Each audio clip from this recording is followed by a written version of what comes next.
Hello, I'm Susan Dunlop, Life Coach. Welcome to episode 29 of Coffee and Contemplation with Susan. Today, I'm speaking with Marti Davis, a reformed medical doctor practicing alternative approaches who lives in Denver in the US. And we're going to talk some dot to dots and a few alternate ideas. So I've already had a really lovely chat with her this morning, but I thought it's about time we actually got cracking because I can see the sun setting in Denver behind her at the moment. Like previous guests on the show, Marti took some time for herself this week to enjoy a moment of reflection, and she contemplated a handful of questions that came up. I met Marti in my travels in 2017. I remember singing, I think it was a happy 50th birthday to Marti on that trip. That's right. And, I knew a little, but not a lot. And I knew Marti had retired as a medical doctor at that stage. She'd been working in ER for quite a while. And, just in the last few weeks, I wondered how Marti had come to that place in her life. Had she taken a leap of faith, or was she pushed, or so many other things? So I reached out and Marti said, yes, she'd be happy to come on and share a bit of her story today. I saw Marti popping up at least once on her Facebook page a while back with the first video, so I could see that her business was underway in her new realm that's not about being a medical doctor. So we're going to touch a little bit on change and, how you go about stepping from one thing into the other and, just see, where life takes you. So welcome, Marti. Hi, Susan. Thanks for asking me to do this, but even more so, thank you for sending the questions out so that I could have time with them and reflect on them. And I was going to say that was a very beneficial piece of this as well. So that's great. No, it's really good. I know I said it was lovely, actually. Sat down last night and I just really paid attention to what you said. So it was really nice to actually see what did come up for you in the past week. And I think it's a time of year even that reflection is a big piece of what's important for us, isn't it? Like even looking back at 2020, what did 2020 do for us? So that hindsight thing. That thing, yeah. So I was thinking that one piece stood out to me, and you said that about you have had a circuitous path to now, and I just thought, as usual, where will we start? No, shall we start with what or whom did you dream of being when you grew up? When did the idea of becoming a doctor first come up to you? What did it mean? Was there anything else in relation to that we can have a little chat on?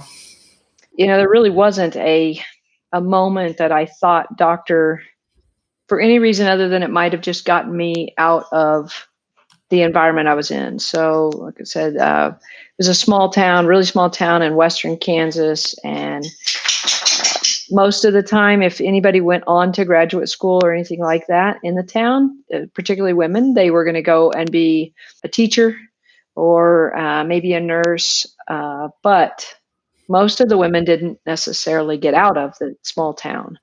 I know I have always just had this huge interest in the physical body and what it's capable of doing, particularly like in sports. And so, that was a major interest. I used to like to draw the body, the physical body in my art class and so forth. And so I was really attracted to that. And I always had this desire, I guess. I was the one in the family, even though I was the baby of the family, I was kind of the one in the family that kept the peace and people came to fix things. And I think I liked that role. And so for those reasons, doctor, it was like, oh, this is a prestigious title, I guess, and it helps people and it is involved with the body. So, okay, let's do that. And, I don't think I had formulated all those thoughts in my mind, but my dad says, you told us you were going to be a doctor when you were 5 years old. And so I don't honestly remember doing that, but I've heard that story over and over, so I might have. But anyway, so once I set my mind or made that statement, I guess I followed through with it. And that was another kind of characteristic, I guess, is that I was going to do what I said I would do, regardless whether I knew what I was getting into or not. Yes. Anyway. And the ER part of it, what made you move into emergency? I really liked ER for a lot of reasons. I actually trained before there was an ER residency in the States. And so a lot of ER docs came from trainings of like family medicine or internal medicine or something like that was a little bit more general. I went into family medicine. I liked that aspect. And at the time, I thought I was going to be going back to a small town and practicing medicine, and needed to be able to take care of birthing babies and kids and then elderly and so forth. So I did that, but I honestly loved the variety of the ER, which was the same as I would have gotten in a small town, right? I love the fact that occasionally you get these big cortisol, adrenaline junkie type of activities, but the majority of ER care is just primary care. I mean, the majority is. The most of what comes in, you're going to see a lot of sick kids at the middle of the night when the parents don't know what to do with them. You're going to see some injuries, broken bones, and things like that. And occasionally, then you get that heart attack or that acute abdomen or a stroke or whatever that gets your adrenaline pumping.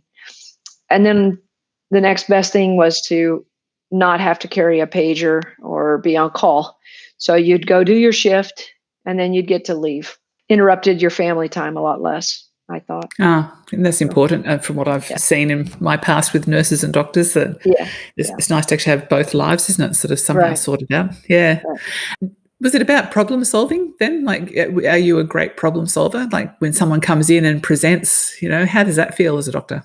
I mean, that is definitely part of it. It was the mystery, the problem solving, but also then the kind of reading people. So, you'd get somebody that'd come in and say, I'm having chest pain, and, they're writhing or whatever. You would have the sense, okay, this isn't maybe a serious chest pain, and I know that's maybe sounds a little oxymoron, not a serious chest pain, but at the same time, then you'd get somebody that'd come in and they'd be like just all stoic, and they're like, I don't really think it's anything, but it's kind of a tightness, or, it'd be something just really nonchalant.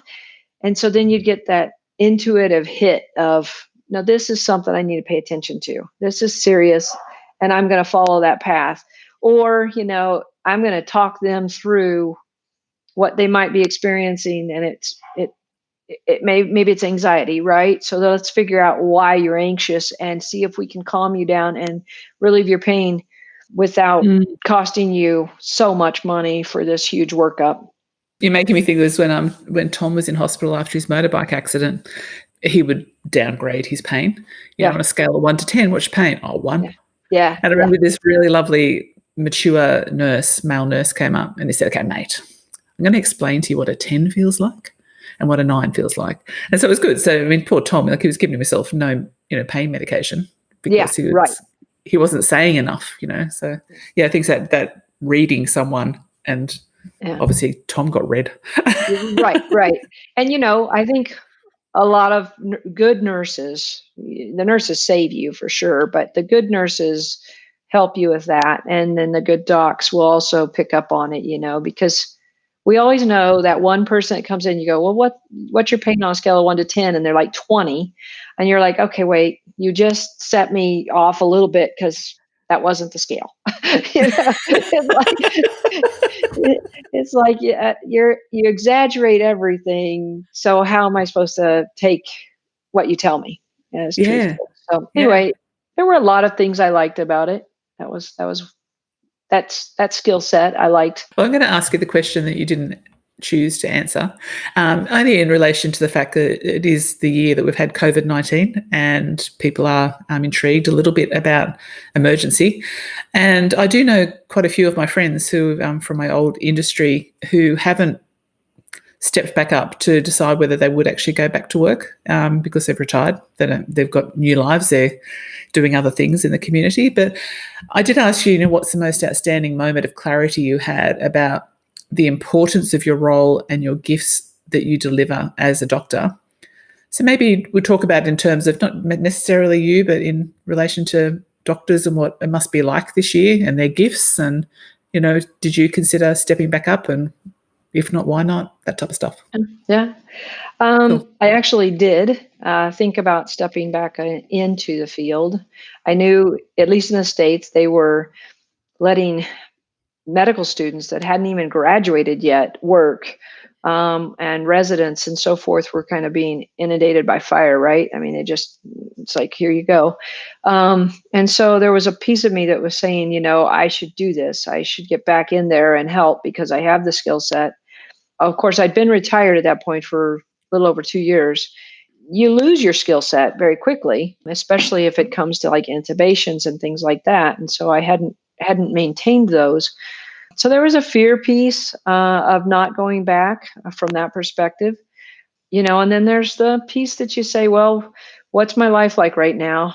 How am I serving in other ways? Am I working with elderly, or am I working in the school system as a, volunteer, or whatever it is? People are out in the community helping, particularly I think nurses and docs that have been in that profession for a while.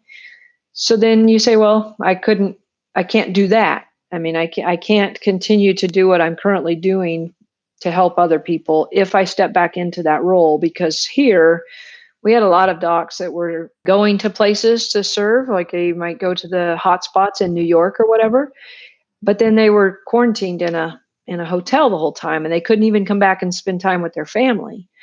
And so there were lots of things that played a role. As far as what are some things that are just amazing about the docs, but it's not even just the docs, the first responders. I mean, even teachers to some degree, because they were putting themselves out there every day. And so I think that's probably one of those things where, medicine is a noble profession. It sometimes gets a really bad rap now because everybody's like, oh, you just went in it for the money or whatever it is.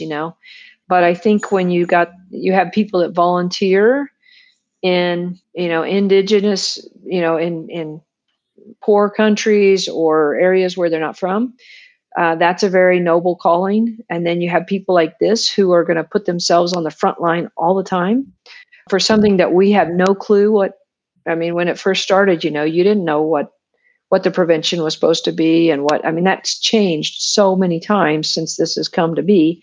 So they were making best guesses. So you've got a group of people that are willing to sacrifice themselves for the betterment of everybody, So I think that's a huge noble piece of being in the medical field in general, whether it's the doctor, nurse, paramedic, whatever it is. So I think, people have had to weigh up risk a lot more, I think, than just keep on rocketing forward like they would have normally done in previous years. I think, in any business, pandemic, was that ever on anyone's risk management matrix to work out whether they needed to consider? I think we all learnt a lot this year. It has. I think we're still learning, and we're going to learn for a lot of years after this, So. Yeah, I think so. But I know you are working in something different now. So I thought maybe, how about we sort of move into the stuff that sort of is lighting you up at the moment?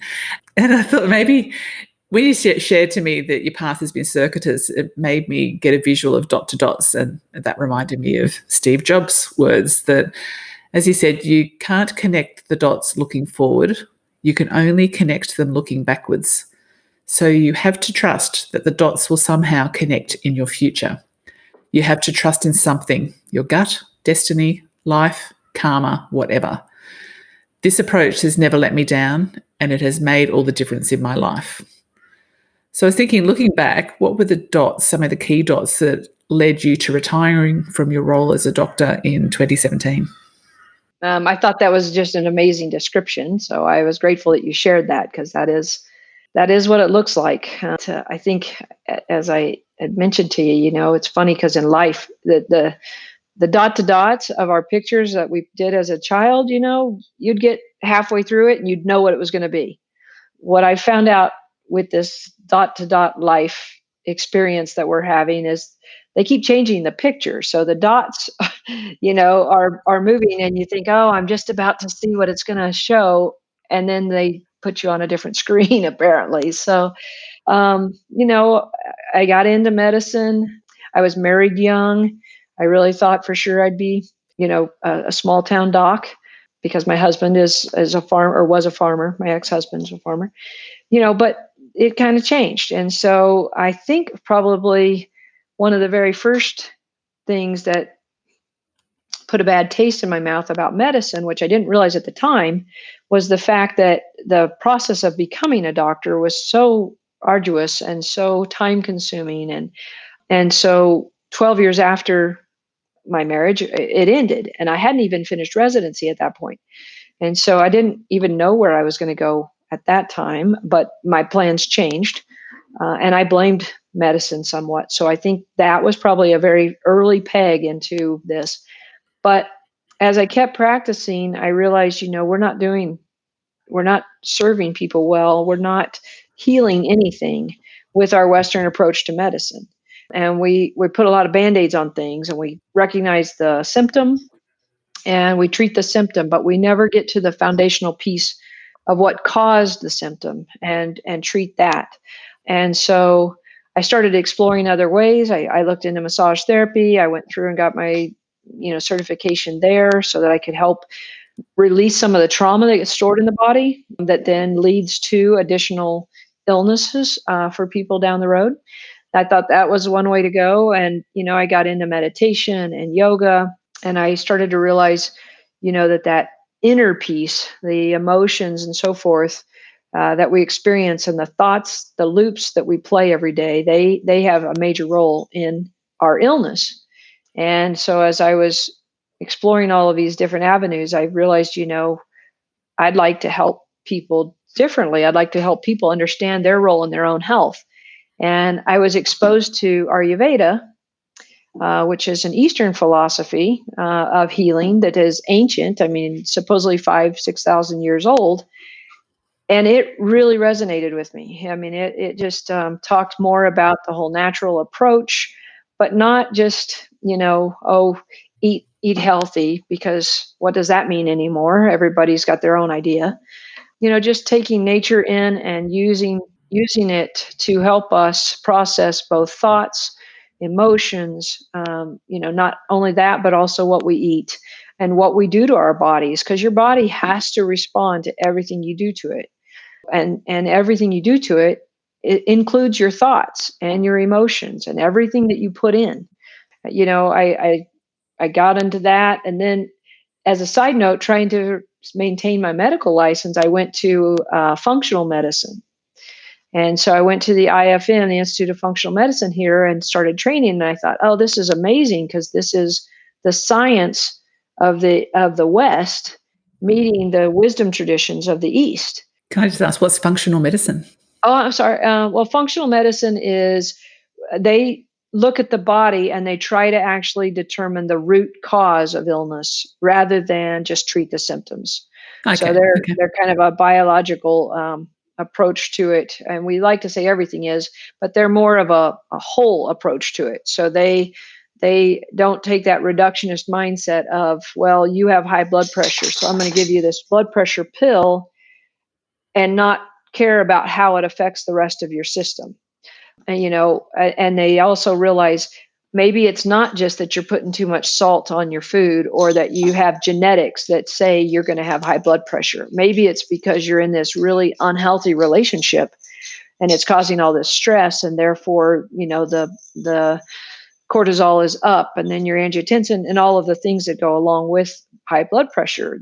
So they really dig in deep to try to figure out why you have the symptom that you have, rather than calling it a disease. And so I really like that. I rarely even say people have diseases anymore. I say they have a manifestation of something. They're demonstrating this symptom because of something that's happened to them, or that they've done to themselves, or whatever it is. So I look more for the root cause. When you really dig into that, the symptoms start to go away. Listeners, Marti and I are going to leave you there this week and come back with part 2 of this episode next week. Not just because I've just had 3 trucks arrive in the street to demolish yet another house, but because it's the second part of the journey, and I think it's a little bit of a different story from here on. In the prep work for the episode, Marti had said to me that knowing that the entire person needs treating for healing to actually be possible, she started asking herself if she wanted to be a doctor who brought in the spiritual, or a spiritual guide who brought in the physical. And that more and more people are becoming convinced that they have more control over their own health, not simply the absence of disease. And that the Western approach, while appropriate at times, is less effective and more harmful than more ancient methods. We will go on with that next week, and thank you so much for joining us today. I do hope you got some takeaways from today's episode, and we look forward to being back next week. Thank you.